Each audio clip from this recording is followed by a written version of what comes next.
So when did you know you knew how to entertain, you knew how to mimic, see body language, creative, your brain, creativity? When did you know God gifted you with that ability?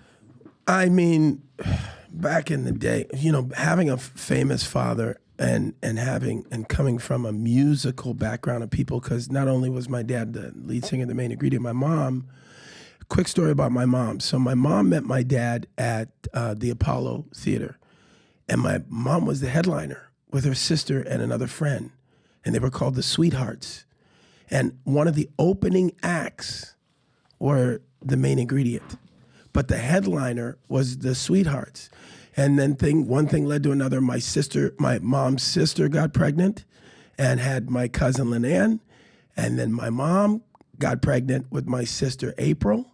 And so the group disbanded. And their female opening act took their place as the headliner. And that opening act was the Supremes.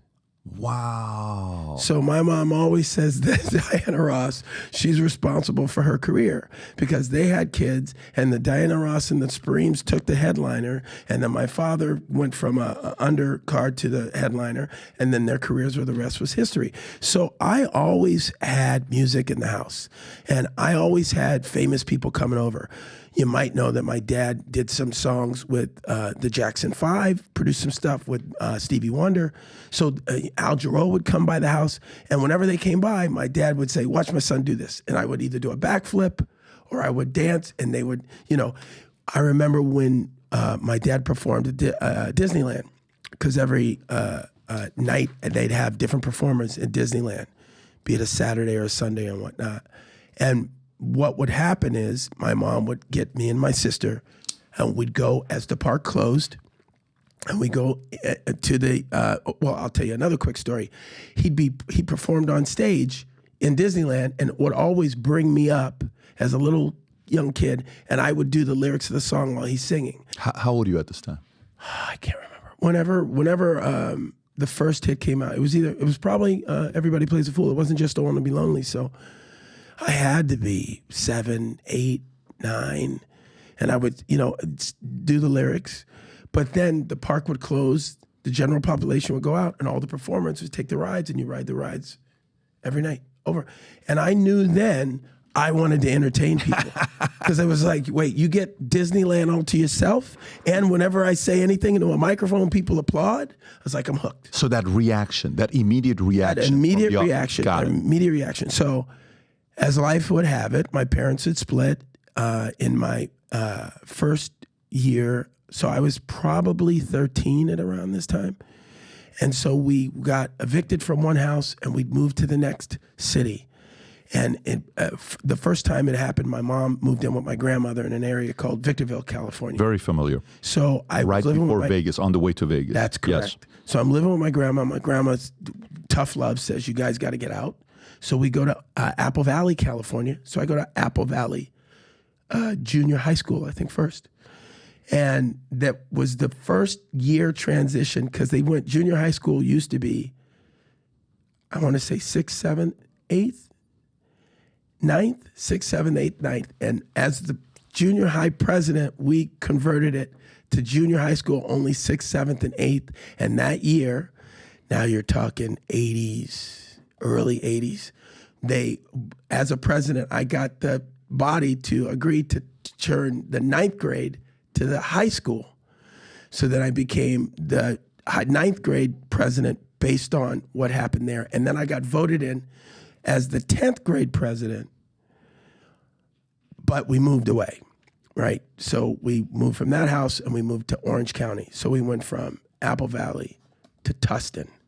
And that's where and then again, we stayed there for 1 year, and then we moved to Granada Hills. And that's when I went to Kennedy High School. And do you remember where you lived in Granada Hills? Yeah, I lived at the Sixpence Inn right off the freeway, of the 405 freeway, and what is it, Rinaldi? 118? Yeah. Oh, Rinaldi, yeah, by the golf course. Right by the golf course. Yeah. And we finally moved out. And when I say moved out, it's because the checks weren't bouncing, and it was a motel, but I was going to high school in a motel in these 3 first years of my high school. So we moved to North Hollywood, but I refused in the middle of my junior year to switch schools. My sister switched because she was a senior. She's like, fine, I'll switch my last year. I go, no, I'm going to take the bus. And I would take the bus from North Hollywood back to Granada Hills and do school until that summer. And then that summer, I finally said, no, I can't do that. I'd have to get up at like 6 in the morning. And it was God's will I did that, because when I went to North Hollywood High School as a senior, and each one of these years, and that was the other long-winded way of answering your question. Every high school that I was in, I would be in the drama department.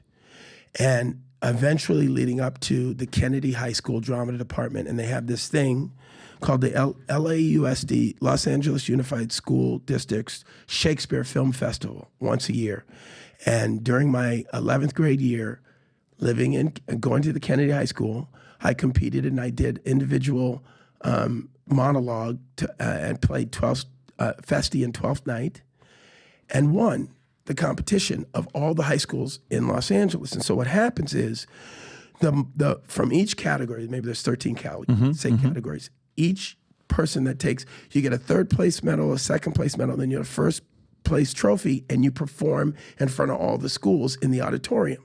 So you have, 1,200 kids, and you go and they give you your medal, your award, you put it down, and then you do your monologue. If it's a group of 5 of you, you do 5. If it's 2, 2. If it's 1, it's just you in front of this whole school. And I'll never forget, I'd done the monologue all day so much, and I knew I'd already won. So I made my way through it. I'm skipping lines and everything, but I did a backflip at the end of it. And the whole place stood up. It was my first official standing ovation. Everybody stood up.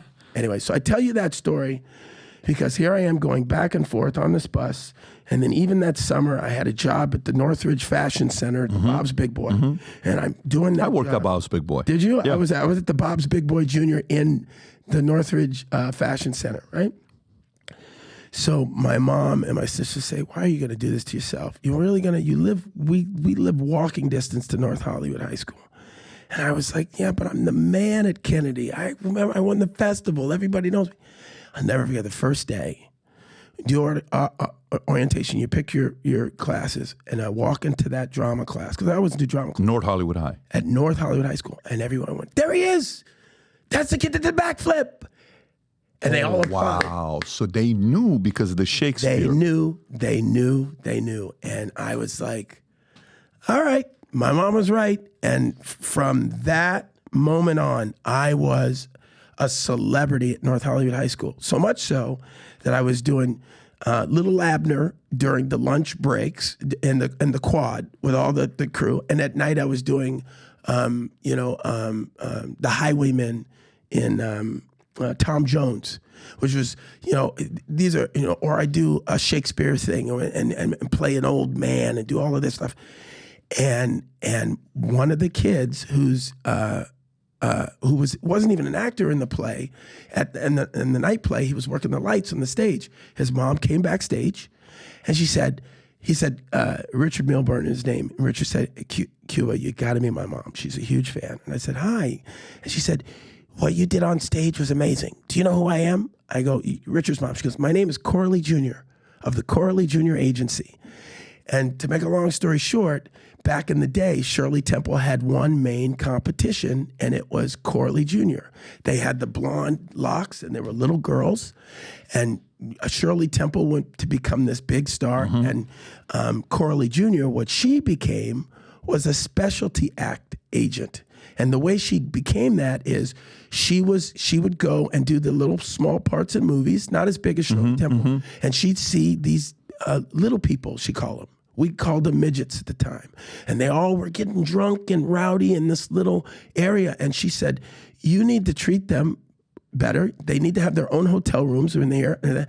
And so she became the agent for the Munchkins in The Wizard of Oz. Wow. True story. So what Corley did is she said, I don't have a lot of actors. I got female impersonators, sword swallowers, little people, all of these variety acts, fire eaters, but I only have 2 50-year-old white male, older gentlemen that I send out on every actor audition. So she said, you will be my third. And I'm an 18-year-old black kid, right? So here's what happened with Boys in the Hood.